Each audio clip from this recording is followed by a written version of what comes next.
What's up, everyone? Welcome back. Between the Tackles, episode 43. I am your host, Burg. I'm back at it again. Week 1 is in the books. NFL season is finally back. It was a fun weekend of football. I'm excited to get into talking about it with all you listeners out there.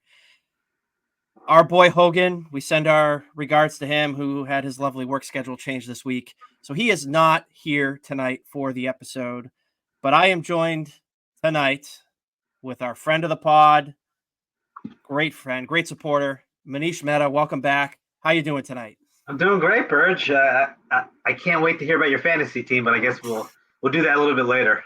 Yeah, it was a pretty bad week for my fantasy teams this week. 4 leagues. I think I won one of them and had some really, really bad beats in the others. So yeah, we'll definitely get into that in a little bit.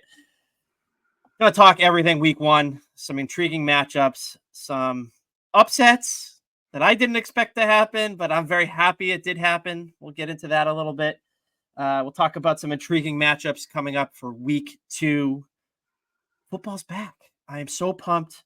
It was so nice to watch football on Sunday and have it be actually mean something, right? Right, Manish? It's so nice to actually have meaningful football as opposed to watching, I don't want to call it fake, but like watching like teams really giving 110% on the field and fighting to win the game versus just putting on a show to try to make a team.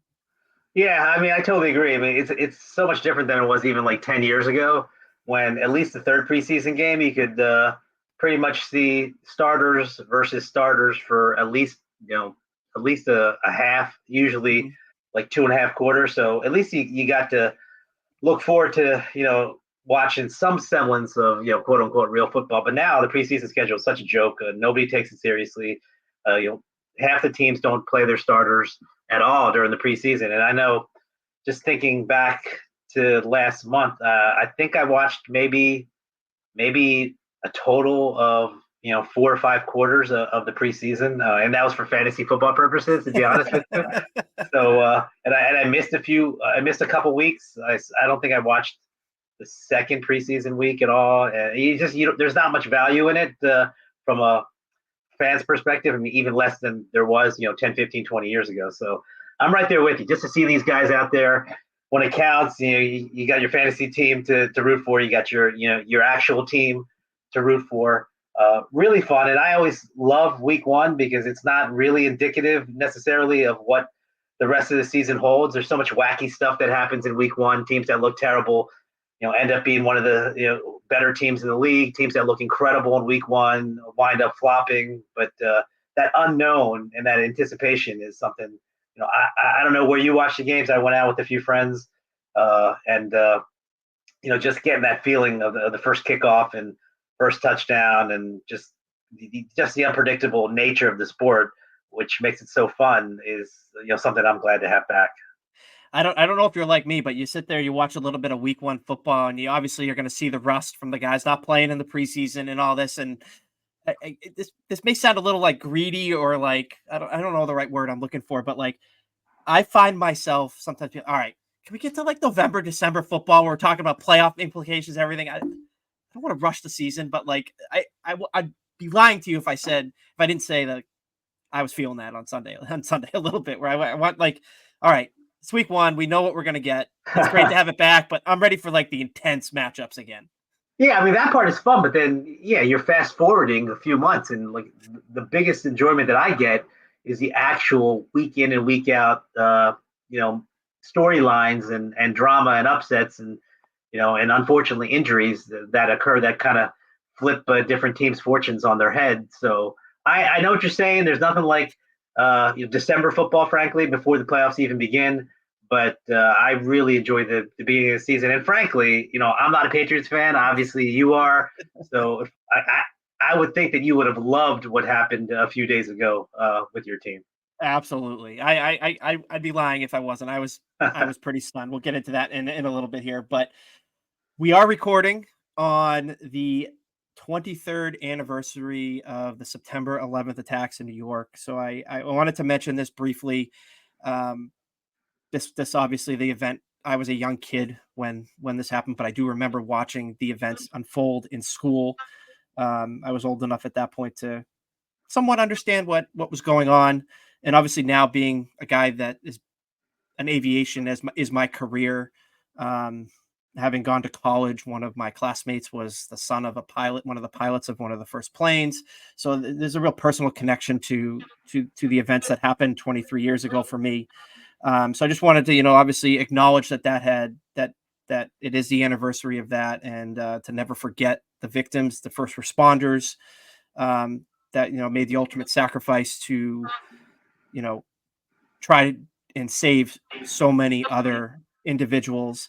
And one of the things that pops into my head football wise when it comes to this is the obviously the week of football was canceled that week, following the attacks, and then the week after when football resumed, the Jets were in New England playing against the Patriots, and one of the Patriots offensive linemen, Joe Andruzzi's three brothers, were firefighters for FDNY, and they were on site. It was actually, I just watched the clip before we got on and started recording again. Is a very emotional experience watching that again, and kind of understanding, like, it's bigger than football, and the connection there is pretty big.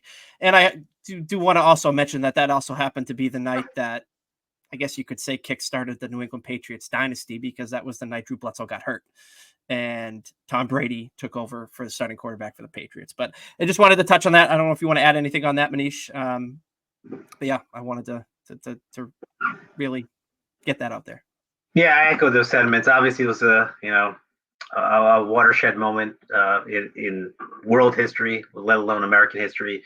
What I take away from that, and I think some people share the same sentiment, is that all of the stories that emerged in the subsequent days, weeks, months, even years later, of the people that helped out on that particular day, whether they were firefighters or police officers or just a guy walking on the street that may have helped somebody in those panicked moments. I mean, those are stories that resonate with me. It really gives you a microcosm of like the power of the human spirit. There's a lot of angst, and even today, 23 years later, a lot of angst and animosity and hatred among certain people, certain groups across the world, in the United States, against the United States.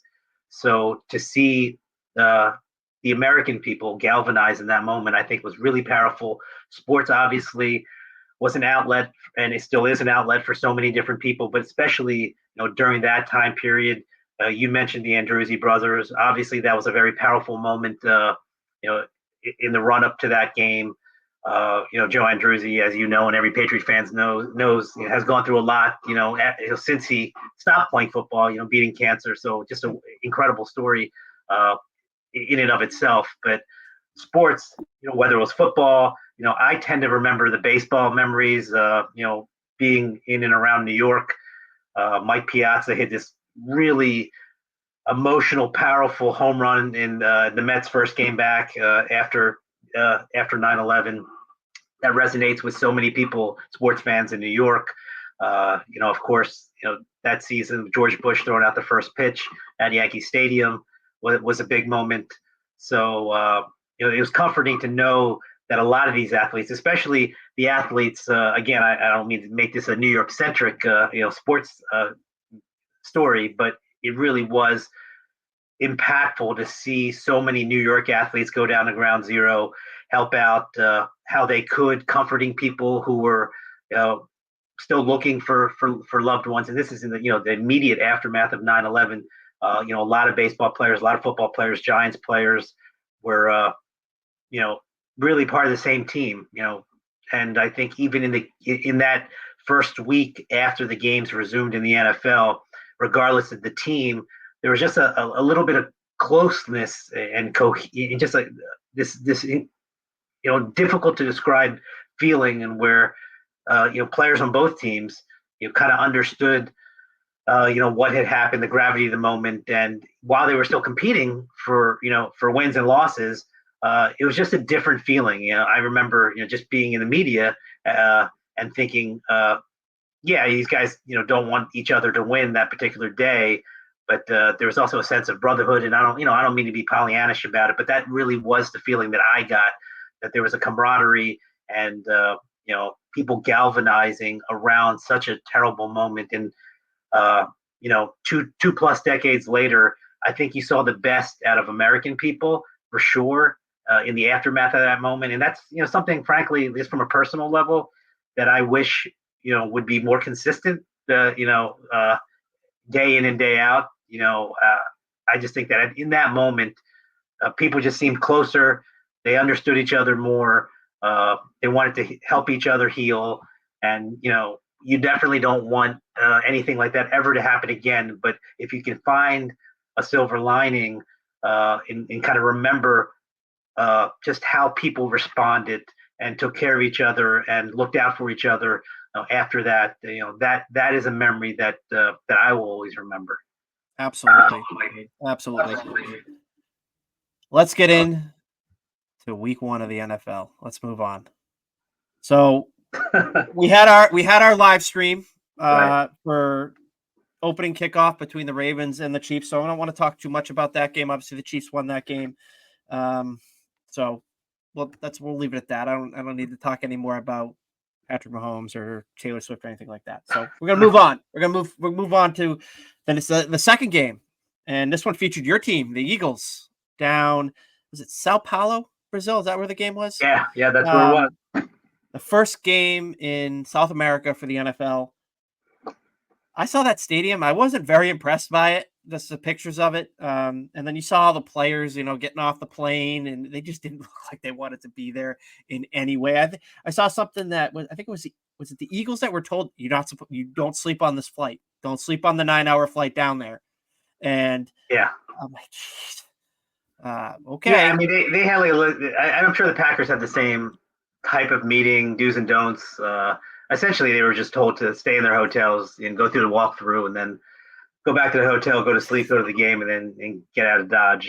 Some of the Eagles, like Darius Slay, were outspoken about not necessarily wanting to go down there, not really understanding why they had to go down there. Obviously, it's more of a money making venture to expand the NFL brand than it is about necessarily caring about the players and coaches. Because if I would gather, if the players and coaches had their druthers, 99% of those guys would have preferred to play the game in Philadelphia, which is where it was scheduled to be played, and it was technically a home game for the Eagles. So, whether there's another game in Brazil or South America, that's TBD. But I wasn't particularly impressed by the idea of it, and clearly the field wasn't up to par. Guys were slipping left and right. It actually reminded me of a couple years ago in the Eagles Chiefs Super Bowl, where the field was pretty slick, and a lot of the edge rushers on both teams had their issues with it. And I think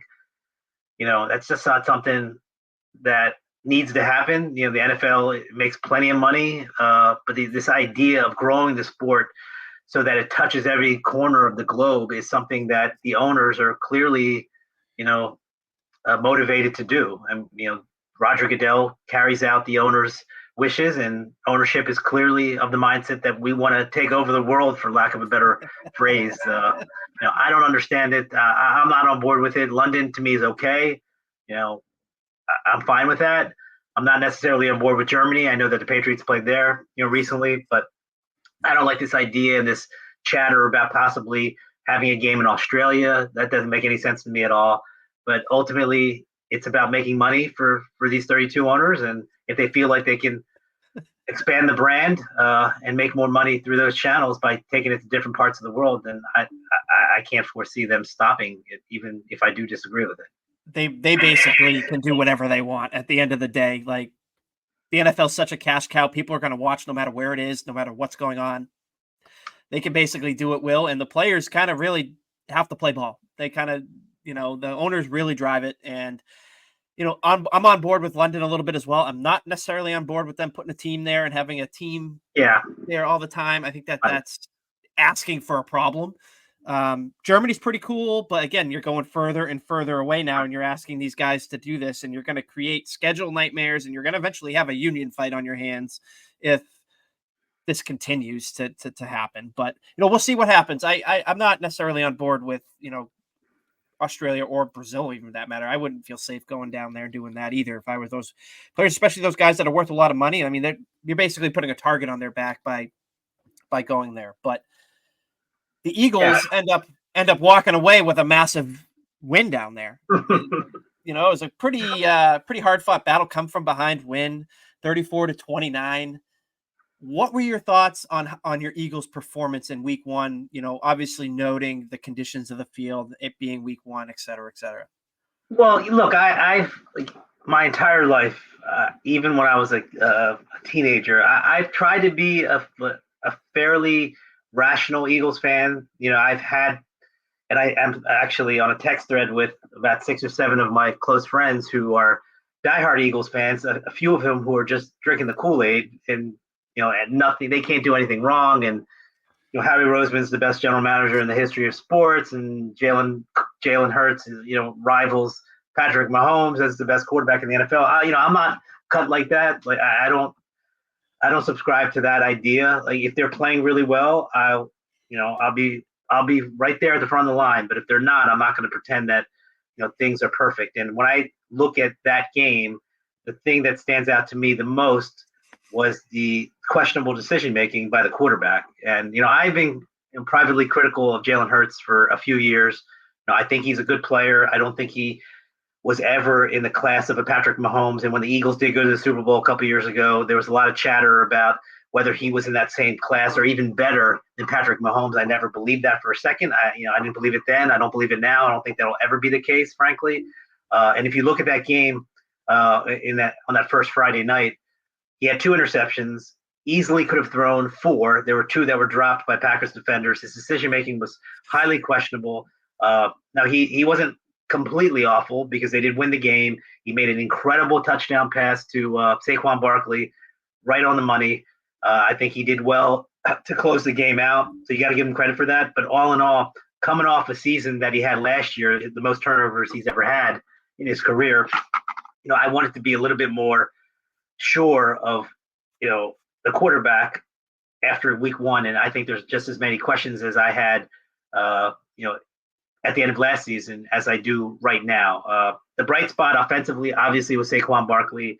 A really bad first week for Giants fans to see Saquon run all over the place and be the Saquon that he was when he was a rookie, and then a few days later to see the Giants play as awful as they did in that loss to the Vikings. Just a terrible few days for Giants fans. So I'm happy that the Eagles got Saquon Barkley. I think he's really gonna take a lot of the pressure off of Jalen Hurts, so that the Eagles can win games when Hurts plays, as uneven as he did the other night. Defensively, frankly, I wasn't particularly impressed, other than Zach Bond, who they got in the offseason. I mean, he was a beast. I think he had a couple sacks, 15 tackles, all over the place.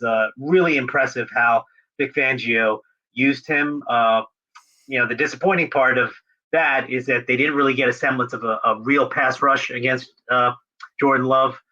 And Bryce Huff, who was their main free agent signing, paid him over $50 million coming over from the Jets. If you didn't know he was on the roster, you wouldn't have believed he was in the game. I think he may have gotten 1 tackle. No pressures, no real havoc that he created off the edge. And I think that is going to be a real concern potentially for the Eagles. Can they consistently get heat on the quarterback? Because even though Jordan Love got hurt at the end of the game, and even though the Packers lost, he had plenty of time in the pocket, found plenty of guys who were running free.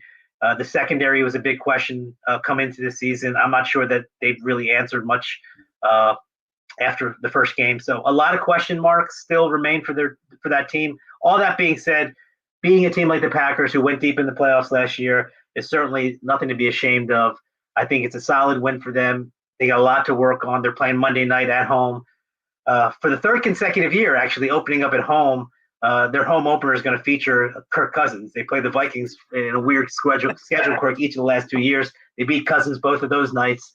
And even though I'm bullish on the Falcons, even though they really were unimpressive in week 1, I don't think it'll be a cakewalk in week 2 for the Eagles on Monday night. Yeah, absolutely. I think that Green Bay kind of showed me what I kind of expected out of them to start the season. They did have a little bit of struggle early in the game. I didn't catch a lot of this game due to being at work, but I was checking the stat lines on Josh Jacobs, and it seemed like it took him a while to get going in this game. Yeah, it did. It was funny because in the first half, the runs that they got that were successful from Emmanuel Wilson, they weren't from Jacobs. And Jacobs did a nice job when things kind of loosened up in the second half. And he finished, over 5 yards carry. So if you looked at the stat line, you would think he had a really good game. But yeah, it took him a little while to get going. But that the makeup of that team is completely different now for the next month. Malik Willis being their backup is highly suspect. I mean, that guy has not impressed me once since he's been in the league. Every time he stepped on the field with the Titans, really underwhelming. Everything that LaFleur likes to do has to be streamlined now. Getting the 2 tight ends involved, getting those 3 or 4 wide receivers involved, it's going to be so much more challenging. They're going to have to, I think, be more of a much more run-centric team than they probably anticipated entering the season. I mean, this is a Super Bowl contender, in the eyes of a lot of people, including me. And I think it's going to be tough sledding for the next month or so until Love gets back. It's definitely a shame that he got hurt so early in the season. Of course, it was in like meaningless time. I mean, you're talking with seconds left in the game. He ends up going down with, I think it was they said it was an MCL injury. When I saw it happen, I'm like, that's not good. That looks like it might even be his ACL. So very glad to see that it wasn't that. Yeah, I mean, go ahead. Yeah, real quick, like with Josh Jacobs, getting back to him real quick. I mean, you take out his 32-yard run that he had. I mean, he's under he's just over 4 yards a carry at that point. That kind of that stat line gets inflated because of the big chunk, the one chunk run that he had. I think at one point he was like 4 for like 8 yards or 5 for 8 yards. When I was looking at it, I'm like, I was texting one of my good friends who's in the fantasy football league with me, who has Josh Jacobs. I'm like, that doesn't look good for you. He's trying to come back on Monday or on was it Sunday night or Friday, whatever. He was trying to like get a good performance out of him because he was going up against a juggernaut in the league, and I was like, yeah, that's no good. But Jaden Reed showed up again. You're seeing what you kind of expected from this young wide receiver room for the Packers, and it really is a shame that Jordan Love is going to miss some significant time, because I kind of have the same opinion on Malik Willis as you, where he was in that draft class that really didn't feature any real quarterback talent. And I think he was one of the top guys that ended up going off the board in the second round of his draft, if I'm recalling correctly. And there's a reason Tennessee moved on from him when they did. And, you saw stuff going around. Who are the Packers going to go out and actually, like, are they going to sign somebody to come in? Or are they going to trust Malik Willis with the keys? Saw the memes floating around with Tom Brady in a Packers uniform. Tom Brady. Like, you're going to see those. Well, he left the door open. He said he definitively retired. He's definitely not coming back. He wouldn't have this. But I feel like that discussion, I think there was a discussion last year when Aaron Rodgers went down, whether the Jets would go after Tom Brady. I mean, those memes are never going away. The memes are never going away. They're not going to go away. I agree with you on Willis. I mean, I think he had a good Senior Bowl. I do remember that, and maybe that's why he got pushed up. But he wasn't drafted by this regime. New general manager, new head coach. So that's why they moved on from him. I just don't know what they can realistically expect. And I mean, there's nobody out there. There's Ryan Tannehill who's out there. Yeah. I mean, that's what you're talking about. You can't. And it's not like fantasy football. It's not a video game. We can just plug a guy in. You got to, especially at the quarterback position. You're coming in. I mean, you're coming in, and that's why I was so impressed. I don't mean to go on a tangent here, but that's why I was so impressed by what Joe Flacco did last year. He came in off the couch and assimilated to a new team, new players, new scheme, and it was almost seamless for him. But I think the reason I was so impressed was not just because of his age and the fact that he hadn't played, but that's the exception that proves the rule that it's very difficult. It's an aberration. I don't think there's any kind of elixir out there for Green Bay. They're gonna have to ride it out with Malik Willis and hope Love is a fast healer. But I just think I'm not a Packers fan. Now, I do have Jordan Love in fantasy football, but that aside, even if I didn't have him, you don't want to see these young quarterbacks get hurt. I mean, part of the reason we love football is because of these dynamic young players, especially at the quarterback position. I wouldn't want C.J. Stroud to get hurt. A couple years ago, excuse me, I didn't want Joe Burrow to get hurt. I mean, you'll disagree with this, but I don't want Josh Allen to get hurt. So, it's good for the game. I don't want anybody hurt. I don't want anybody hurt. It's good for the game to have these young guys. And Jordan Love showed so much promise in the last month and a half or so of the regular season, and obviously in the playoffs and that playoff win against the Cowboys. I was really curious to see how we would build upon that this season, just as a football fan. And, it looks like his season, at least, the first third of the season is going to be derailed by injury. And then, once he comes back, what's that going to look like? It's going to take him some time to ramp back up again, where this is the time where they are supposed to be ramping up. So he's going to kind of set back kind of the trajectory of the Packers at this point. They're just going to hope that they can kind of tread water in this point and kind of still stay in the hunt for the race for that division, which is probably going to be, my guess, very competitive with, the Vikings. Sam Darnold looked pretty good on Sunday, but like my guy there. Sam Darnold's my guy.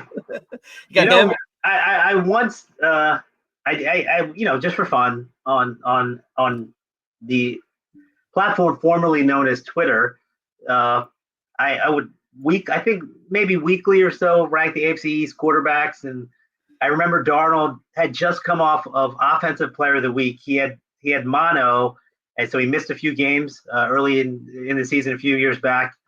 Came back at home against the Cowboys, and he just lit the Cowboys up, and they beat the Cowboys. And I did my quarterback rankings for the week in the AFC, and I had AFC East. I'm sorry, and I had Darnold ahead of Tom Brady, and Patriot fans did not let me forget that for years after that. Because admittedly, Brady wasn't playing particularly well, and I don't think he played well that season. And like 2018, 2019, I think is probably what you're talking. It may have been Darnold. I mean, it may have been Brady's last season in New England. It might have been, but it was coming off a incredible performance that Darnold had. And I've always, been a guy who was hopeful that Darnold would be good because he's a good kid, got a good family, and Jets were just dying to have like a franchise guy. And I actually thought that he would have a chance, but. Yeah, so I had ranked Darnold ahead of Brady that particular week, and I'm telling you, like years later, Patriot fans were giving it to me about that, which is the dangers of social media, the dangers of Twitter. I've been on my fair. Trust me, I've been on my fair share of freezing cold takes. I mean, that guy he's lit me up a few times over the year. Well, you can add one more Patriots fan that's not going to let you live that one down. I mean, it was Brady's last season. I just was it okay? Yeah. So he wasn't playing well. It was early in the year. And Darnold was on a heater, so I went with it. Obviously, I was not right. Hey, you can't be right all the time, right? No, I've been wrong more times than like I said, Patriots, Bills fans, they regularly and Dolphins fans regularly remind me of my affinity for Sam Darnold a few years ago. Hey, I think he's going to do pretty good up there in Minnesota. So we'll have to see that because, like I said, that division for Green Bay is going to be competitive. You have, obviously, the Detroit Lions. We know what they are. We have the Packers, and then we have the Bears with rookie Caleb Williams, and then your boy Sam Darnold with the Vikings, who I think is going to I was actually like not down on him when I found out he was going to start there. I think he's got a chance where he can – I'm not saying he's going to light the world on fire, but like – he looked pretty good in the one time we saw him last year with a competent team in San Francisco, and he looked half decent. So it'll be interesting to see. But to kind of transition into it, talking about, rookie quarterbacks, that's kind of where I want to go. I know Darnold's not a rookie. Malik Willis is not a rookie, but Malik Willis, for all intents and purposes, should be a rookie because he's never really played in the league. Yeah. But obviously week one saw a lot of, Bo Nix, Jaden Daniels, and Caleb Williams make their NFL debuts in regular season football. I want to get your take on, we'll start. Who was the best performer, and were any of them actually any good? Well, it's an uphill battle because, rookies typically don't win their first games as full-time starters. Statistically, obviously, Jaden Daniels had the best statistical game. He had the best fantasy football game, if you want to put it that way. but the way he generated a lot of his points and yardage over, I think it was like almost 90 yards rushing. I think he ran the ball he had 15, 16 rushes, something like that. That's obviously not sustainable. I mean, he did score twice. One was in garbage time. But he wasn't awful. I think he looked okay. Caleb had his fair share of struggles. I'm a big believer in Caleb Williams. I think that he's going to have a good career. He was in a tough spot. I don't think a lot of people understand how good the Titans defense is going to be this year. They have a new head coach in Callahan, a new defensive coordinator. So it's a different scheme, not really the poorest defense that we saw last year in Tennessee. So, Caleb completing, I think he completed, I want to say it was under 50% of his passes. Didn't even throw for 100 yards, which is unbelievable when you think about that. Didn't throw any picks, so he's got that going for him. I'm curious to see how he does moving forward. He's got a tough game in Houston on Sunday night. He won't have Rome Odunze, who's out with an MCL sprain.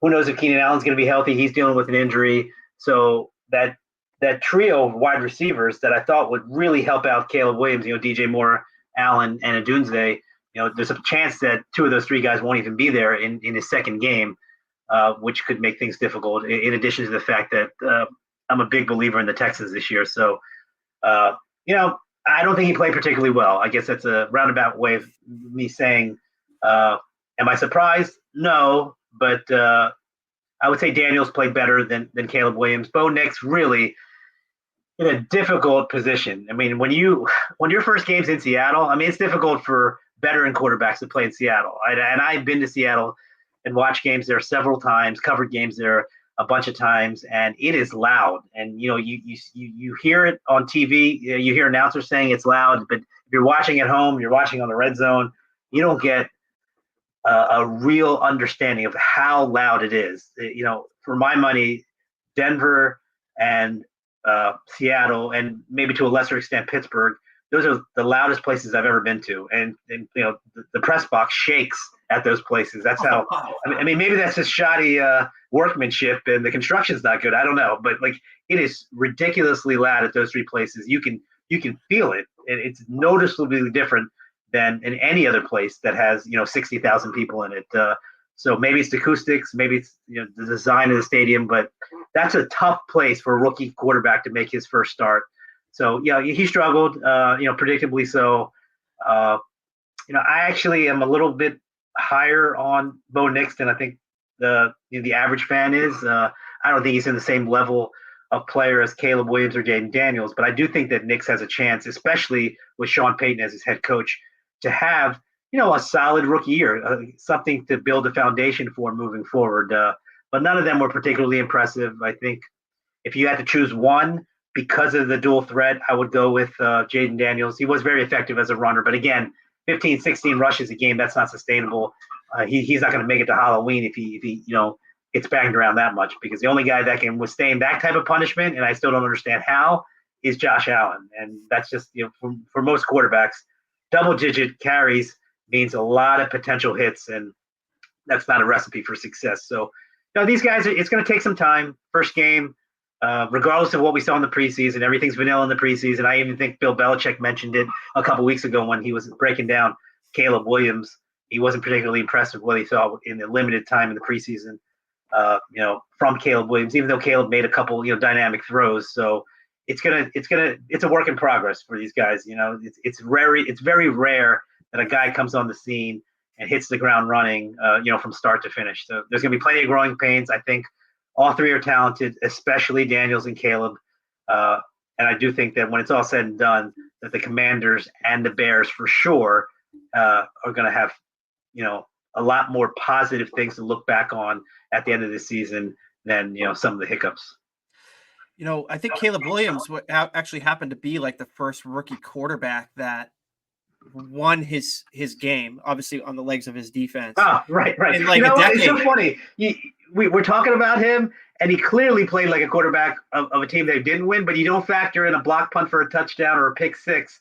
I mean, all credit goes to Chicago's defense and special teams for a game, frankly, that the Titans blew. Because the Titans, I was watching a lot of that game, and Will Levis in many respects gave that game away. Yeah, it's incredible to see, and I didn't actually realize it was that long. I forget. I don't even remember who the last rookie quarterback to win their start was. It was before Andrew Luck. It was before, like, we're going back over a decade since a Yeah, rookie that's a good quarterback has question. You won. know what? I don't remember. I don't remember who the last rookie was to win. It felt like a loss. Just like us talking about it. It felt like a loss because he didn't play as if he deserved to win. And frankly, he got bailed out by other. First rookie quarterback to start a game in week 1 and earn the victory since David Carr in 2002. So it's even longer than I thought. That's actually really funny because David Carr's rookie season, like, basically mauled him for the rest of his career since he was sacked so many times. Exactly. Like, that's wild. I didn't realize it was that long. I didn't even realize he won that first game. When I think of David Carr's rookie season, I think of him getting sacked like a ridiculously high number of times, and then he got skittish in the pocket, and he never really fully recovered. But I didn't realize he actually won that first game. That's a good trivia question. That's wild. That's wild to me. Let's move on. I want to move on to another quarterback starting his first game in his second stint with the team. But I want to move into the AFC East. I want to get into the meat and potatoes right now. I want to talk about the Pats and the Bengals. Okay. Right. Obviously, I'm a big Pats fan.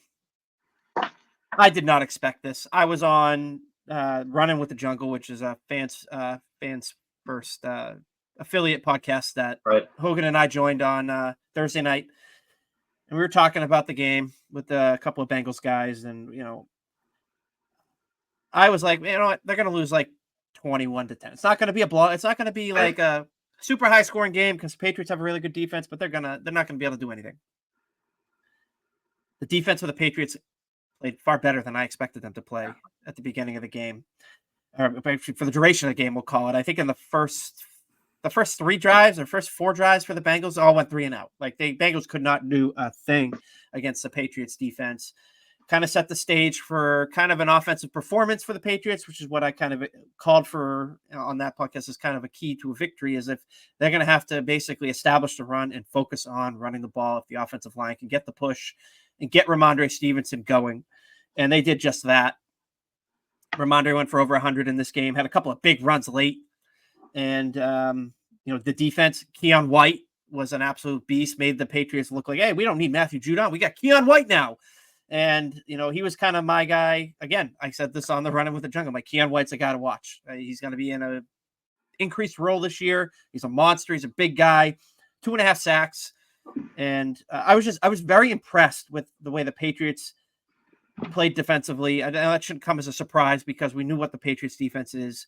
But offensively, it kind of felt like, there were periods in that where I was like, okay, this is a different offense. They just drove the ball 80 yards and they actually did it methodically and all that. But at the same time, you did see a little bit of the same stuff from last year, but you had a quarterback in Jacoby Brissett who, with his veteran presence, did not just chuck the ball up for grabs, was able to determine when he needed to pull the ball down and take off and take the yards that the defense was giving him. Mac Jones would never have done that. He would have thrown off his back foot and thrown it up to who knows who. So that was very, very good to see. He did have a couple of miscues where it was like, what are you doing throwing that ball? But again, we know what Jacoby Brissett is. So that is what it is. At the end of the day, the Patriots win 16-10. Gerard Mayo gets his first win as a head coach.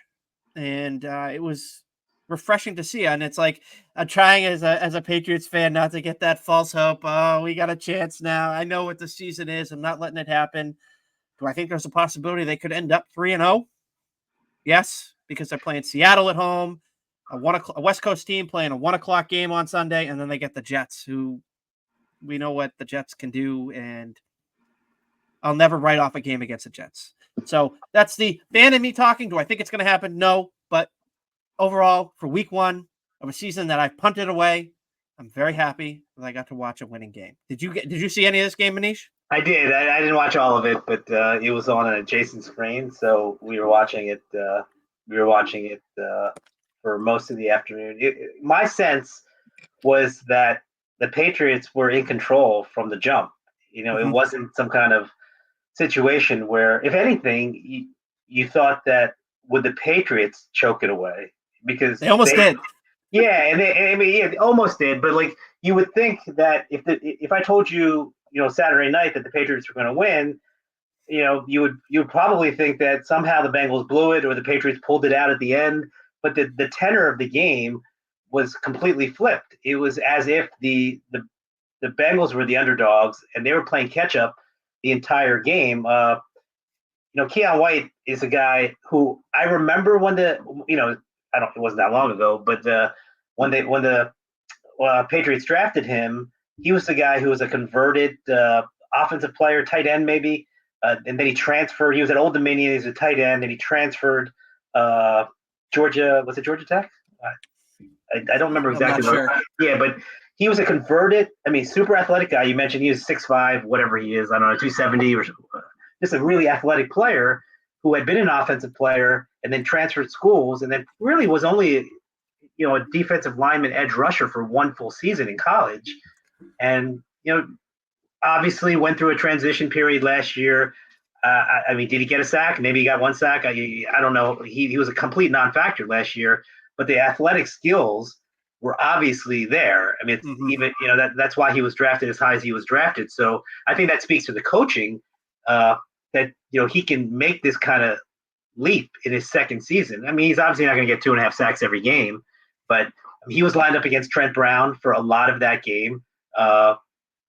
Trent Brown, say Patriots fans are familiar with him. He's not like a scrub. So, the fact that he was able to be as dominant as he was really bodes well for this season. Again, he's going to go through his growing pains as well, but the physical tools were there. And I'm always impressed when a guy at the college level can transition from one side of the ball to the other and then make an impact at the NFL level. And this is only the beginning of year 2 for him. So the fact that he's off to such a good start when he's really been only a full-time defensive player for 3-4 seasons, even counting college, that's not that much. So I think the sky's the limit for this guy. And I think that he's not going to be Matthew Judon, this year, but he can definitely, create enough havoc and, make some impactful plays, as he did week 1, for the majority of this season. I don't want to anoint him and call him a Pro Bowler, but he's clearly a player. The guy can play. That's the point. He's not going to be an also-ran. He's not a non-factor. He's going to be a guy that's going to make a valuable contribution. To what level? Time will tell. But the fact that he, came out of the gate so hot and so impressive against, a professional tackle, a solid player, to me, is encouraging if you're a Patriot fan. On the other side of the ball, you mentioned Ramondre and you mentioned Jacoby Brissett. All I heard this offseason was how the Patriots offensive line was going to be a train wreck. Who's going to play where? What are they going to do? They re-signed Onwenu in the offseason. Is he going to play tackle? Is he going to play guard? Earlier in camp in preseason, he was playing guard, and then they ultimately kicked him out to the tackle position. They were missing 2 starters or guys who were supposed to be starters entering this game, and then they got a 4th-round rookie in Robinson playing right guard. And if you look specifically at the runs that Ramondre had, he had 120 yards, incredible. 2/3 of that, about 80 yards, was running to the right side. And he averaged, I think, 4.8 yards a carry for the game. He averaged 5.3 carries running to the right side. So clearly in this game, running to the right side was the bread and butter. And that's anchored by a guy that you retained in free agency that you believed in, and he came through, and a 4th-round rookie. That to me is a great sign that, this offensive line is probably a lot better than what conventional wisdom was. And I know that Gerard Mayo talked about how he never believed all the criticism that was being heaped on this offensive line over the past month or two, or even this entire summer. So it'll be interesting to see when the projected starters come back in. It's also interesting that the Patriots ran so well on a day where they switched left tackles, like a dozen snaps. Yeah, a dozen snaps into the game. So that's unusual, for that to happen and still be so successful running the ball. Their formula, to me, is pretty straightforward. It's hard to execute, but it's pretty straightforward, which is to shorten the game, on the ground. If you just look at the time of possession, they dominated time of possession, which is the way to go, not only for a team that has Joe Burrow as a quarterback, but any team. You saw that on Monday night with what the Niners did with the Jets. I mean, they just completely obliterated the time of possession to the point where, the Jets had the ball for, 21, 22, 23 minutes, something like that. I think the Bengals had the ball for 25 or 26 minutes. So there's when you have an 7, 8, 9 minute time of possession advantage over the opponent, you're going to win. You're winning not 10 out of 10 times, but very close, 9.5 out of 10 times. If you look at the play disparity, the Patriots ran 16 more plays than the Bengals did. So that's the formula. It's not magic. Now, obviously, Brissett's going to have yards. When your leading pass catcher has 30 some odd yards, like the other day for New England, you're not going to win many games that way. So that's an extreme case. So Brissett's going to have to play better in that regard. He didn't throw any picks. That's a feather in his cap. But primarily, if this can be a run-centric team that dominates time of possession and then by extension dominate the number of plays you run compared to your opponent, they have a chance to win games. Now, you're a little bit more bullish than I am. Obviously, I look at the first quarter of the season. I've been trained enough by coaches, being around coaches for so long. They look at it like a football game. The season is a football game. Now, obviously, there's 17 games instead of 16, so it's not an even split. But when you look at the first 4 games of the season, realistically, what can your team be after the first quarter? You had mentioned Seattle. Now, Seattle's a tough game. I got to be honest with you. And I think, I don't think they're going to win that game. I understand the West Coast team coming out to the, East Coast for a 1:00 game. I know what the history says about that. That's going to be tough sledding. Honestly, I don't know about winning the game at the Jets. And I'm not saying the Jets are as good as a lot of, national pundits are saying, but I certainly think that it's a winnable game for each team. I don't think you can guarantee and say the Jets are going to win that game or New England's going to win that game. The game is in New York, so if it's a coin flip, maybe it's a slight lean to the Jets. But you got them at 3-0. I think I could conceivably see a 1-2 start. I could see a 2-1 start. I don't see a 3-0 start. And then look, to finish off the first quarter of the season, we're both going to have to agree on this. They're playing in San Fran. They're not going to win that game. That's enough. I'm not sitting here predicting 3-0. I'm saying I see a scenario where they could be that way. I mean, anything is possible, and I don't want to rain on your parade. You're a diehard Patriot fan. I would be surprised if they were 3-0. I would not be surprised if they were 2-1. But 3-0, that might be ambitious. But hey, you know what? That's what this week's for. The week between week 1, the days between week 1 and week 2. If you're a fan of a team that's 1-0, I mean that you didn't anticipate being 1-0, you should puff out your chest. And if not, then you're not having fun. I mean, this whole season for fans is about enjoying yourself. And if you think your team, is not going to make the postseason, or you have low expectations, and your team comes out and shocks everyone with, frankly, I think a win that probably screwed a lot of people in their suicide pools, then you should be happy. I mean, we're midweek here. I mean, it's a little too early to concern yourself with Seattle. I would still be basking in the glow of winning in Cincinnati if I were a fan, to be honest with you. It's funny. I have a friend that lives in Kentucky, just over the border from Cincinnati, and he actually was at the game. And I was telling him leading up to it, I'm like, you're going to go watch the Patriots get steamrolled. It's not going to be close. And I'm watching this game, and I'm like, ooh, you actually saw a pretty decent game. It was a close game. It was a good one to go to. And, I think part of the reason it was so close, too, obviously the Bengals didn't have T. Higgins. Right. Jamar Chase hadn't been in camp really doing anything. He was just getting back into it. They're figuring out things, with their new running back duo that they have. But at the end of the day, Joe Burrow not playing I don't think he played at all in the preseason. That, obviously he's showing some rust. And I think he did get dinged up on one of the plays. I think the fumble that he had, I forget who it was. One of the Patriots punched the ball out of his hand as he was kind of diving forward or sliding. He was kind of before he touched the ground, but because the fist hit the wrist and not the ball, it wasn't a fumble. He was down by contact, but you saw Joe Burrow coming up and he was shaking his hand, and there was actually a video of him reaching down to pick up a Gatorade bottle. Yeah. You could see him, he lifted it up like this, and it's ooh, something's not right there. That's his throwing hand. It's and that's the risk. Yeah, that's the risk he had problems with. And Yeah. that's if I were a Bengals fan, I'd be really afraid that this is going to be some kind of nagging, reoccurring thing. It's not a new injury; it's the same hand wrist issue that he had. Full disclosure, I picked the Bengals to go to the Super Bowl, and just watching that performance on Sunday, has me rethinking whether that's even possible. I mean, I at don't know. the same time, if you look at the stats of Zach Taylor in the Bengals on opening day, I think he's been there 6 years. I think they've won one opening Is game, that right?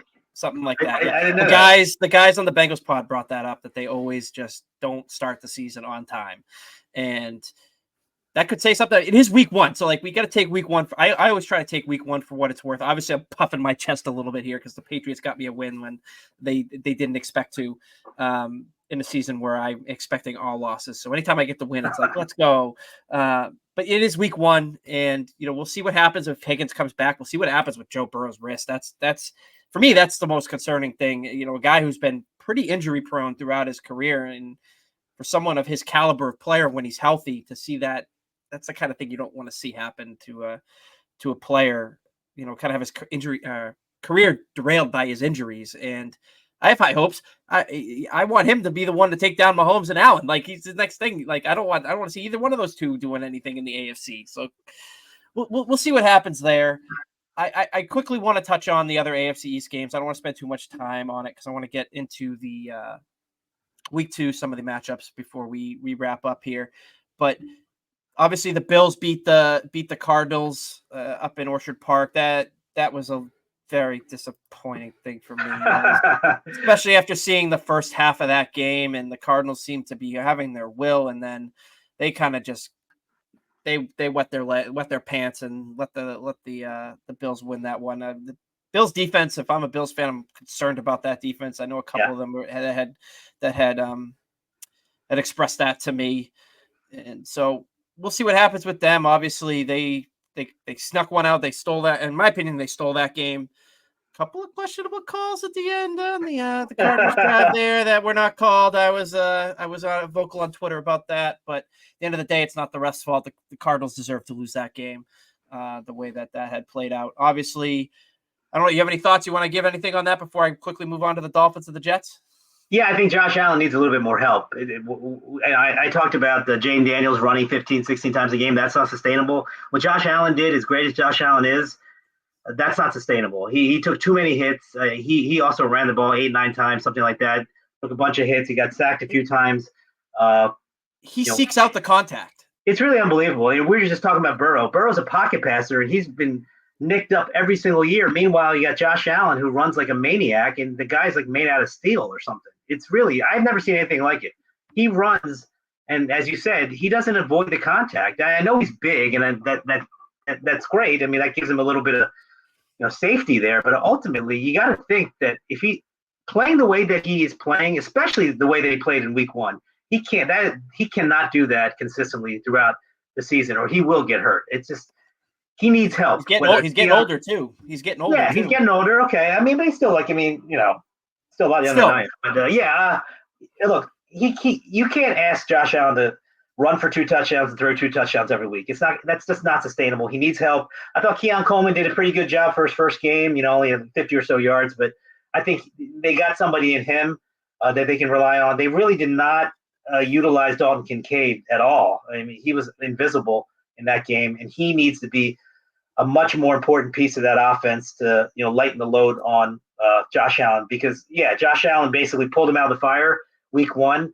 He's gonna need some of that supporting cast to step up if they're gonna have a realistic chance of winning this division. Because again, playing like the way he did, they fell behind 10-0. You can't do that week in and week out in this league and have any kind of chance to consistently win. Absolutely. Let's move on. I want to talk about the goddamn Jets. I'll tell you why I'm talking like that about them at the end of the episode. But the goddamn Jets.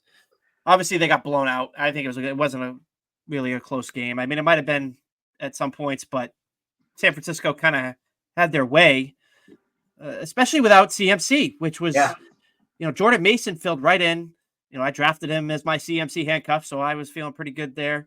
But the Jets defense, I think, was a little bit more concerning for me. I saw a report today about Sauce Gardner sitting on the sidelines for like, I think it was like 9 plays by 9 plays. himself on a knee.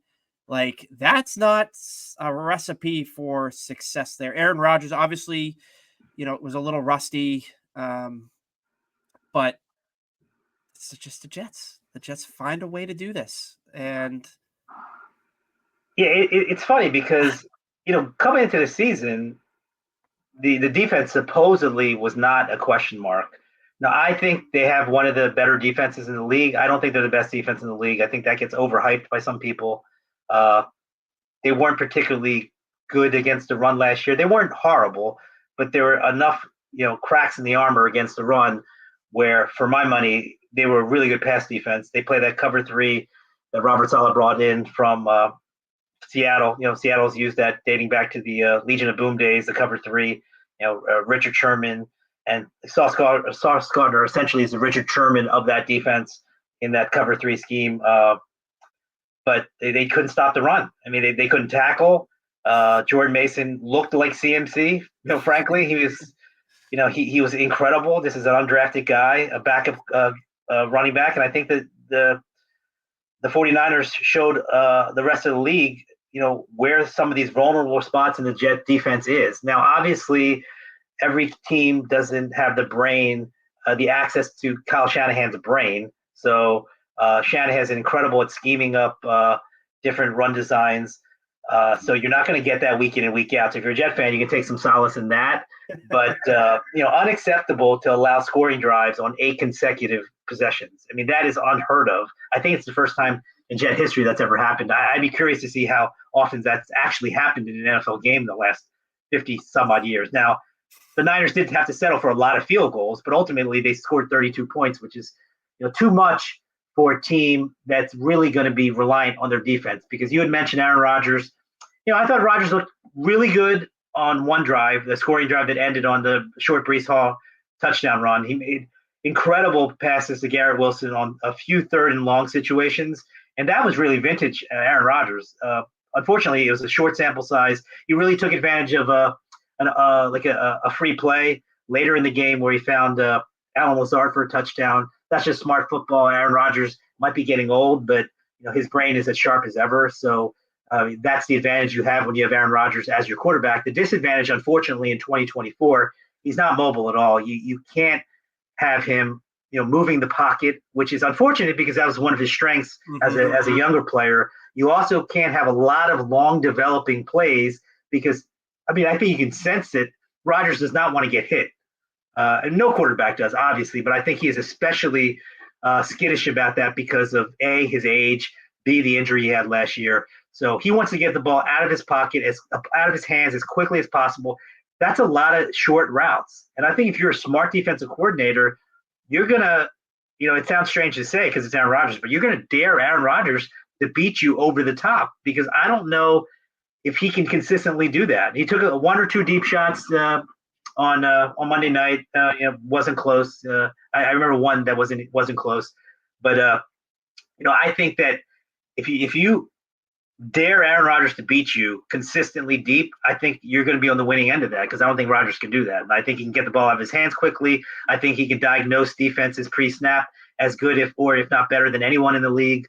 So those are his strengths, but there are some real limitations with Aaron Rodgers in 2024 that we didn't even talk about, as recently as 2021, or, the second time he won his MVP, 2022. I guess it was 2021. So, the Jets defense has to be on point. That's another way of me saying they cannot have performances like this because I don't think their offense, frankly, is creative enough to overcome it. I don't think they have the quarterback to consistently overcome it. I think you're going to see some moments this season where you're going to think Aaron Rodgers, wow, this guy's unbelievable. He still got it. But I think they're just not going to be as consistent as they have been throughout his career. That's why it's incumbent upon the defense to really play better. You mentioned Sauce Gardner, just to touch on that real quick. He had made a tackle on Deebo Samuel on a reverse, and he hurt his shoulder. And I think that was more about him. I don't know about him, getting his wind back, but I think it kind of jolted him. He hadn't obviously tackled since the end of last season. I think that was the reason. I don't think there was any kind of boycott. And anybody who knows Sauce Gardner, teammates, coaches, players. I mean, the guy, say what you want about him, whether he holds or not and gets away with holds, that's a different discussion. But he's a team guy, and I don't think he was boycotting anything. I think he was just kind of physically jarred by that hit, and it took him longer than what I think fans typically would think. Hey, you missed a play or two, and you come back in. It just happened to take him 9 snaps. But the Jets to me are an intriguing story. They didn't get any real semblance of a pass rush, which I think only helps out Hassan Reddick's cause because he's losing paychecks by the week, but doesn't seem to care. And the Jets, for some reason, some strange reason, are not. They don't seem in any kind of hurry to get him back. I don't quite understand that.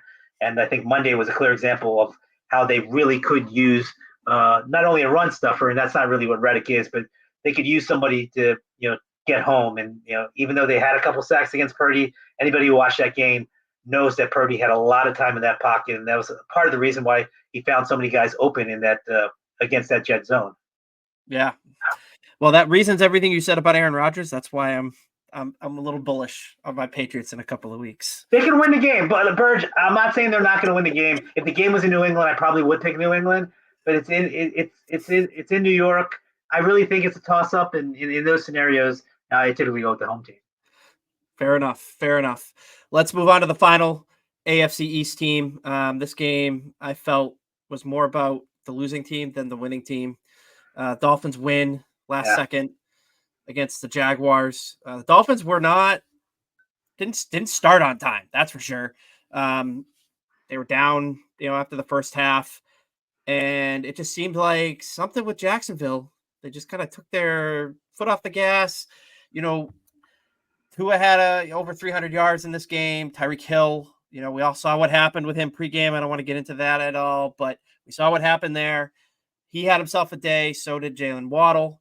And the Dolphins did enough to squeak out a win in the Battle of Florida. And I think it was more indicative on Jacksonville just losing this game and not basically finishing the job in the second half than it was Miami impressing. They couldn't run the ball to save their lives.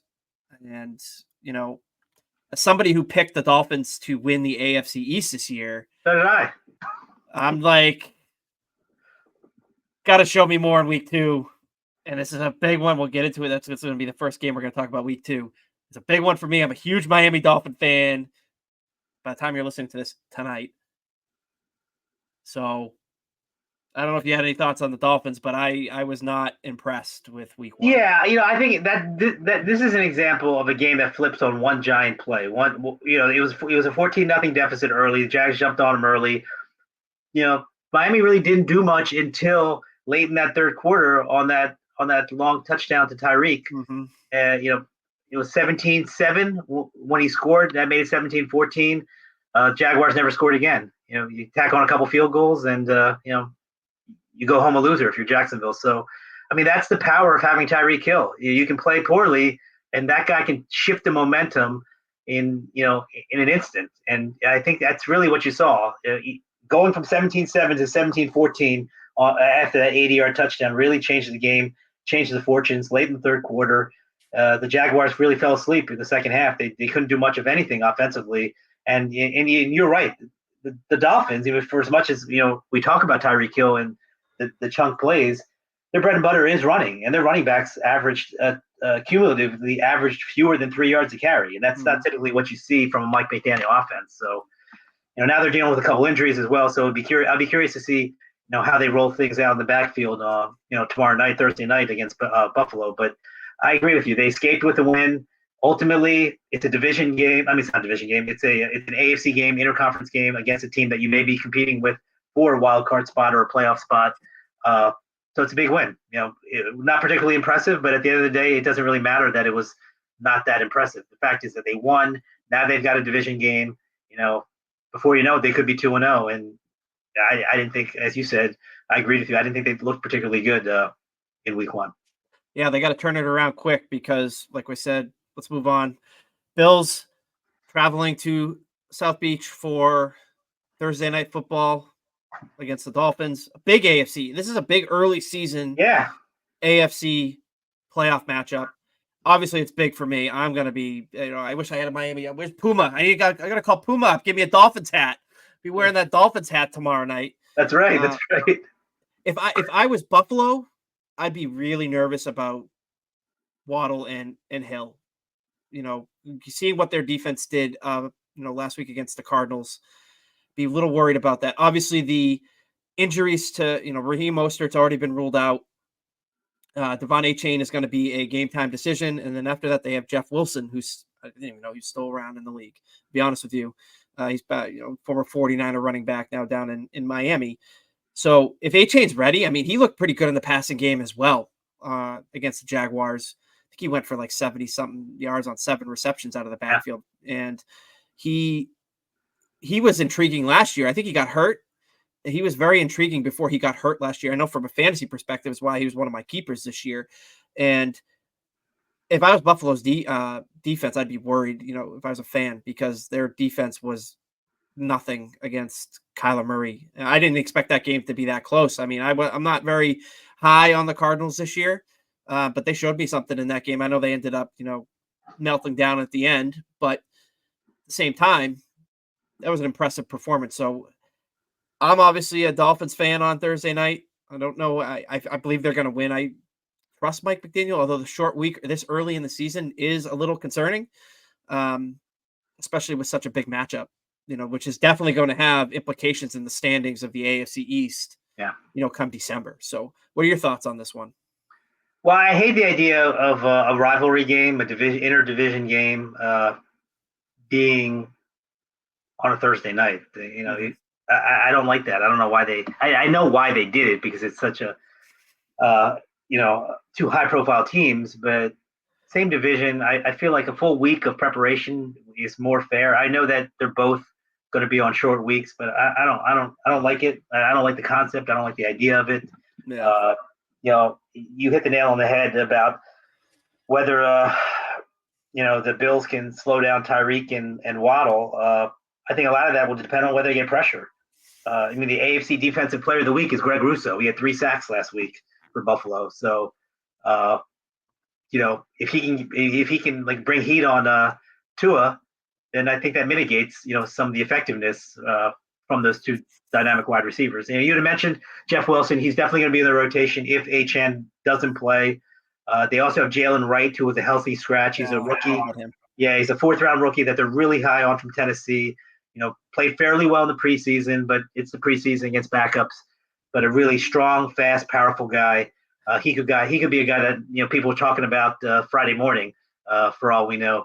But let's see if Achane plays. He's dealing with an ankle, and that's really been the bugaboo for Achane. Dynamic player, so fast, but nicked up routinely. He was nicked up in college, nicked up as a rookie, and they used him in a very interesting way last week. 7 catches, as you mentioned. More like a wide receiver than a running back. We'll see if he can play, if he morphs back into more of a running back without Mostert in the game. But, I think this could be an opportunity for a guy like Jalen Wright to kind of introduce himself to the rest of the league on a national stage in prime time. I think he's a really good player. Jeff Wilson, to me, is a vastly underrated player. He kind of follows the same footsteps of Raheem Mostert, like a journeyman who's familiar with the Shanahan McDaniel system, played with Mike McDaniel in San Francisco, so he understands the scheme. Even last week, he only had 5 carries, but he averaged over 5 yards a carry, so he knows how to run in this system. Just a matter of whether the offensive line can do a better job than they did last week, because as we both said, the running backs didn't do well. So it's a tough spot for the Bills secondary. They're going to need help up front, and McDermott's going to have to scheme up some stuff to generate pressure on Josh Allen. The problem, of course, not Josh Allen, on Tua. The problem, of course, is if you do that, you might have some one-on-one opportunities for Waddle and Tyreek, and they can burn you. And just as we talked about, one play can flip a game. Mm-hmm. Absolutely. And, do you think Dolphins got it? Do you think the Dolphins got it? Yeah, look, I hate betting against Josh Allen, and the Bills did sweep Miami last year, including in Miami in that last game of the regular season, which was so pivotal. I picked the Dolphins to win the division. I'm not going to change that because that'd be really awful. I don't want to be labeled a flip-flopper. But I hate betting against Josh Allen. At the end of the day, picking aside, I'm going to pick the home team. It's a short week. Traveling, on a short week is difficult enough. These teams are fairly evenly matched. So I'm going to go with the home team. Take Miami.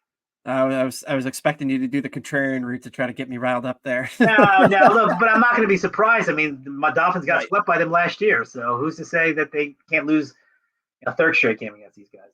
Absolutely. So it'll be interesting to see. I'm looking forward to Thursday Night Football, and believe it or not, Patriots and the Jets the week after are on Thursday Night Football too. So 2 AFC East matchups Thursday Night Football. So very interesting to see how they did that. Good time for one more intriguing matchup. I want to throw it to you. Which one do you want to talk to? You mentioned two to me before we started recording. Which one do you want to hit on? All right. Well, the layup is the Bengals at Chiefs because it's Burrow, Mahomes. I don't know if it's the same Joe Burrow. So let's go to the other game that a lot of people are not talking about, but it's a rematch of last year's NFC divisional round game. Tampa Bay at the Lions. Nobody gives the Buccaneers credit. I didn't even pick them to win the division. I think they've won the division 3 consecutive years at like 9 wins.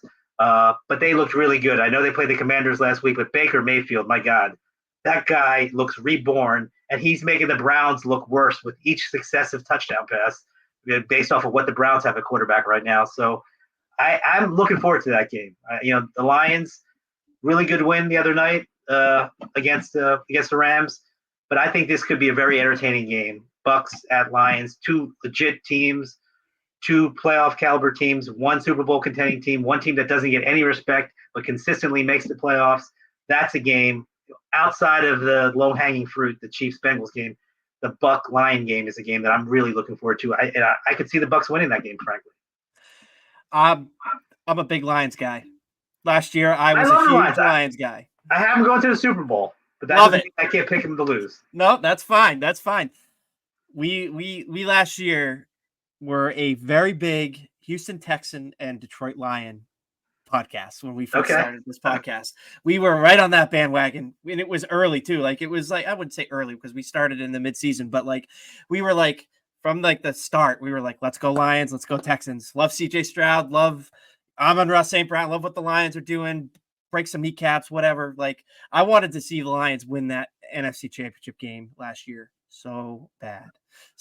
I was so disappointed when San Francisco won that I'm like, I got to watch a rematch of a Super Bowl a couple of years ago. It was so disappointing. But at the end of the day, I want to see the Lions win every game. I agree with you about Tampa Bay and especially Baker Mayfield. He has done more than I thought he would do down there. And I can tell you that our buddy Hogan absolutely cannot stand Baker Mayfield. He's in Oklahoma and he's a big Texas guy. Right. Of course. Yeah.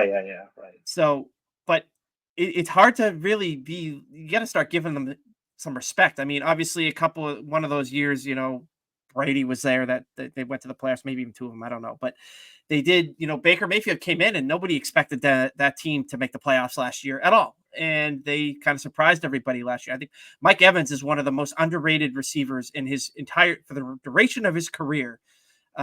Is one of the most underrated receivers. Always talked about as one of those good receivers, but he was never really talked about in the elite class of the receiver. And I don't think he's had less than 1,000 yards. He's had so many consistent 1,000-yard receptions, and it's incredible to see that and to see that performance that they gave on Sunday. I won't be surprised if they beat the Lions. I'm kind of in that book. I mean, I'm going to take the Lions to win. Just if I got to pick a coin flip, I pick with my heart. I'm picking the Lions, but I would not be surprised in the least bit if they did not win. The Bucks are great. I mean, honestly, the Bucks, and I'm a little partial. Full disclosure, I'm a big fan of Todd Bowles. I know Todd, so I'm always rooting for him. And based off of what transpired in New York, I think he's kind of revived his head coaching life, and I think that Baker, I mean, he was left for dead when he was in Carolina, and then Sean McVay really, I think, going to the Rams late in that season really helped him to kind of bounce back. Former number 1 pick. The guy is a good player. I can see why he was the number 1 pick now. The guy has a lot of traits that are, exceptional. Now, he's not a top 5 quarterback or anything of that nature, but you can absolutely win with him. And I just, I root for guys to come back when people, leave them for dead. And, I think Bowles falls under that category. I know that Baker falls under that category. And it's a really good story. And again, I don't have any skin in the game. I'm not a Bucks fan. I'm a fan of Todd Bowles, but I appreciate when guys face difficulty and people just kind of throw them on the street like they're trash. They don't mean anything. They don't matter, and all they do is work and continue believing in themselves, and then bring them back to a level that they know they can play at or they can coach at. And I think that's kind of where Baker Mayfield and Todd Bowles are right now. And that's why you love Tom Brady, because he was left for dead at Michigan. Wait, look, I got all the respect in the world for Tom Brady. Now, I did poke fun at him earlier in his career when the defense clearly carried those teams. Yeah. But like from the age 30 to 40 plus, very few, if anybody, better. But in his 20s, let's be honest, Peyton Manning was clearly a better player than he was. But Brady had the wins. That's what matters. But yes, I agree with you there. No, Brady has the better career. But I was Team Manning until the light switch flipped on or something flipped on for Tom Brady, where he went from throwing third for 3,300, 3,500 yards a season and like 26 to 28 touchdowns to throwing 35 to 40 and 4,500 yards. And maybe it was always in him, and maybe it was the system that held him down. But he clearly was a much different player and a much more productive individual player in his 30s and 40s than he was in his 20s, which is obviously unheard of. It was after Randy Moss. It was after that 2007 season that stuff kind of changed. Yeah. I got a quick Randy Moss story, and I know we're long on time. Nope, we're good. Randy Moss's first game as a New England Patriot was at Giant Stadium against the Jets. Randy Moss did not play that, preseason because he had a hamstring injury. He had just come off a really down season with the Raiders. Everyone pretty much wrote him off and said, hey, you know what? This is the end of Randy Moss. His career is over. Great career. He's clearly done. Belichick trades for him. He sits out the preseason because he got a hamstring injury. Nobody expects anything, right? Tom Brady throws, I think, 3 touchdowns to Randy Moss in that first game against the Jets. In the locker room, I'm talking to Kerry Rhodes, who's actually in the media right now, but he was a starting safety, really good player, quality player for the Jets. And he was one of the many people that was burned in some respect by Randy in that game. And you ask Randy, you ask Kerry Rhodes. I mean, were you surprised by Randy Moss? You hadn't seen him all preseason. He had a hamstring injury, wrong side of 30 or maybe close to 30, whatever he was.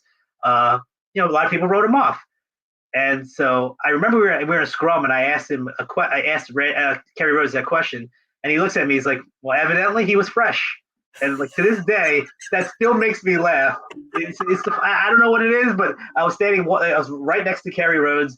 He looked at me, just like gave me that shrug, like, "Hey, evidently he was fresh." And obviously that set the stage for a career season for Randy. That's great. Evidently he was fresh. He was fresh. Elegant way of putting it. Yeah, incredible. I mean, I knew. I didn't know they were going undefeated. Obviously, I didn't know that was going to happen. But I was like, man, this is Tom Brady unlike I've ever seen him. Like he'd been a winner at that point, obviously, established as a winner, established as a very good to great quarterback because he had won. But statistically, he never was up to par with Peyton Manning and some of the other guys. And then, like I said, for the next decade, maybe it was work ethic, whatever it was, he just elevated his game unlike anybody has elevated their game as they've gotten older that I've ever seen in the NFL. Which is absolutely fantastic. Thank you for sharing that story. That's hilarious. The way he put that. Oh, that's great. It was great. And Kerry's a great guy. And, the way he said it, I think I remember when he said it, I'm busy working. But then when I got upstairs to the press box, I listened to the recording of it as I was transcribing my notes, and it made me laugh. And now, 15 some odd years later, every time I think of it or I share a story, it makes me laugh. It was just a funny moment based off of like what transpired the rest of that season for Moss and the Patriots. That's great. That's great. I gotta get rid of the laughing now because I gotta do a quick vent session, couple minutes here about fantasy football because I got really effed in week 1. All right. Wait, is this your version of the Van Pelt bad beat section? This is a bad beat. Yeah, we can call it a bad beat. Yeah, it's kind of what it was. I'm a defending champ, all right? Defending champ in this dynasty league that I'm in. So I don't know how familiar you are with the dynasty format of fantasy football. I'm very familiar. Okay. I've worked very hard. I've been screwed so many times by bad beats, being the team that scores the most points but gets everybody's best week all the time. This week, week 1, I'm playing against a team that was not very good last year. Kind of turned it around. I had a little bit of turnover. I got rid of CMC and, did that whole thing.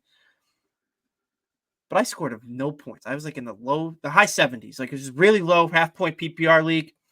But I'm playing against this team and I'm watching the score go up. I'm like, all right, I still got this. I gotta get like 79, 80 points. I'll be good. I'll be good to win this game. All right. It's gonna be enough. So I go into Sunday Night Football. We'll start there. I think I was either down a couple of points or up a couple of points. Somehow it worked out. I had Amon-Ra St. Brown playing. Dude gets 2 catches for like 14 yards. I'm like, are you kidding me? After the year you had last year, this is what you give me on week 1. I'm like, okay, it's week 1. All right. I'm within a point or two.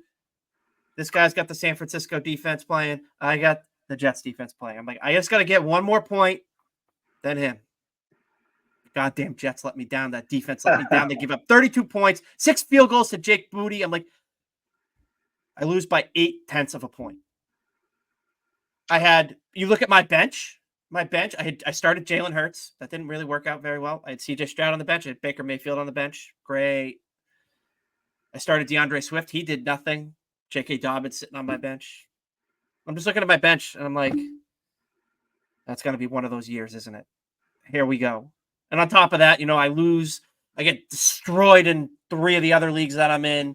I win one of them running away. Thank you, Tyreek Hill and CeeDee Lamb. But, I'm like, do not do this. This is like the bragging rights league I'm in. I've been doing this with my buddies for like 20 years. And I'm like, you're going to do this to me now in this league as I'm the defending champ, waiting for the trophy to show up at my house from my friend to put the name on it and everything. I'm like, you're going to do this to me week 1? 79 points should be enough against this team. And I lose by 8 goddamn tenths of a point. Week 2, I got to move on. I feel your pain. So, as I said to you before we started recording, you got to get rid of defenses and kickers. I got rid of the kickers. The kickers are gone, but we still have to get rid of defense. It's too much variance. It's too lucky, and you put all your hard work in investing and drafting individual players, and then you have a defense kind of screw you. So I feel your pain, but I don't have that much sympathy because you shouldn't be in a league with defenses. But it's just one man's opinion. I have my own bad beats. I'm going to keep it short. I'm in 2 leagues. My one league is with a lot of my closest friends, 31 years. I did win that league. However, I traded Xavier Worthy 2 days before the season started. So, I got some flack. I got a buddy of mine who's a commissioner. The guy is relentless. I mean, we have a nice back and forth where there's a lot of trash talking and a lot of demeaning of each other's teams. The funniest part about it is he's a physician. So, he texts more on the text thread than anybody else. I think anytime he's got a free moment in between patients, he's in attack mode. So we have a good time, but yeah, I mean, relentless. The Worthy thing. In my other league, I've been in for about 15 years. Complete bad luck. I have Jordan Love got hurt. I have Higgins who didn't play. I have CMC who I traded up for. I had the number 6 pick in the draft. I traded up for the number 1 pick. Gave him some draft capital. Obviously, CMC didn't play.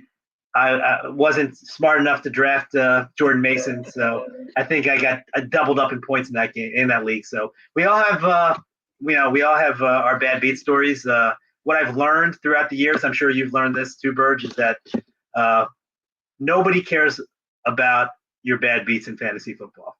I try to share my misery with my wife, and she's a saint, and she'll listen. But I can tell she's like, can we talk about something else? Oh, my wife is sick of fantasy football. I'm telling you, I would sit. I don't know. My son was, I don't know, an infant, so he's sleeping in the boppy pillow on the pillow. And I got one of my closest buddy who I'm in the dynasty league with. We would have phone calls for 2 hours just talking about dynasty. Oh, this guy. Oh, we could make this trade. Oh, we could trade this draft cap. This contract, we cut this guy at the end of the year. I gotta have this much cap space. I go to talk to my wife about it, and she's like, "Can you just do something else, please? Talk about something else." So I got a story. I'm having some reno work done in my house, and the first day was Monday. I hear my contractor outside. He's in the driveway. He's on the phone, and you can hear his voice. So I open the door, and I'm like, I'm not making this up for the podcast. This is legitimately what he said. He's talking to somebody. He said, "Okay, who should we put a waiver claim in for, Alec Pierce or Khalil Shakir?" He's sharing a fantasy football team. He gets off the phone. I'm like, "Are you talking fantasy football?" He's like, "Yeah, I gotta think about who I want to put a waiver claim in for." So it's universal among guys, at least. So it's actually pretty funny. And one last thing, I'd be remiss if I didn't tell you, my buddy, who is the commissioner in the league I've been in for 31 years, who's a physician, he has done, before the season started, he had done 500 best ball drafts. So he had done 500 drafts. So that tells you the level of whatever craziness that our league's about. But if I had the time for football to do that, I would do it. I'm telling you, he does these. He had another buddy of mine has done I think 200 best ball drafts. You guys come. He works in Philly, so he takes the train. He's like, while I'm on the train, I'll just do a draft. It's costs like $2 or $3, and then he said the next thing he knew, he'd done like over 200 of them on the train, going to and from work. So. Good way to spend $600. Yeah, it adds up quickly, man. It adds up. I'm not sure he told his wife, but yeah, who knows? Oh man. Well, I just want to say thanks for filling in for Hogan, Manish. I love coming on here and talking football with you. I love getting the stories, the insight, and I had a really good time tonight. Can't wait to do it again with you. We'll see what Hogan's work schedule looks like. Hopefully we'll get him back next week. We send our best to Hogan. Again, Manish, thank you again. Absolute blast. Thanks, Burge. I appreciate it. I'll be rooting for your Patriots to go 2-0 before they can, before the Thursday night game. Well, otherwise you'll know I'll be sitting over here in 3-0. I'm penciling you at 3-0, and then you'll be at 3-0. You'll be feeling so good that you'll think that they can pull off the upset in San Francisco.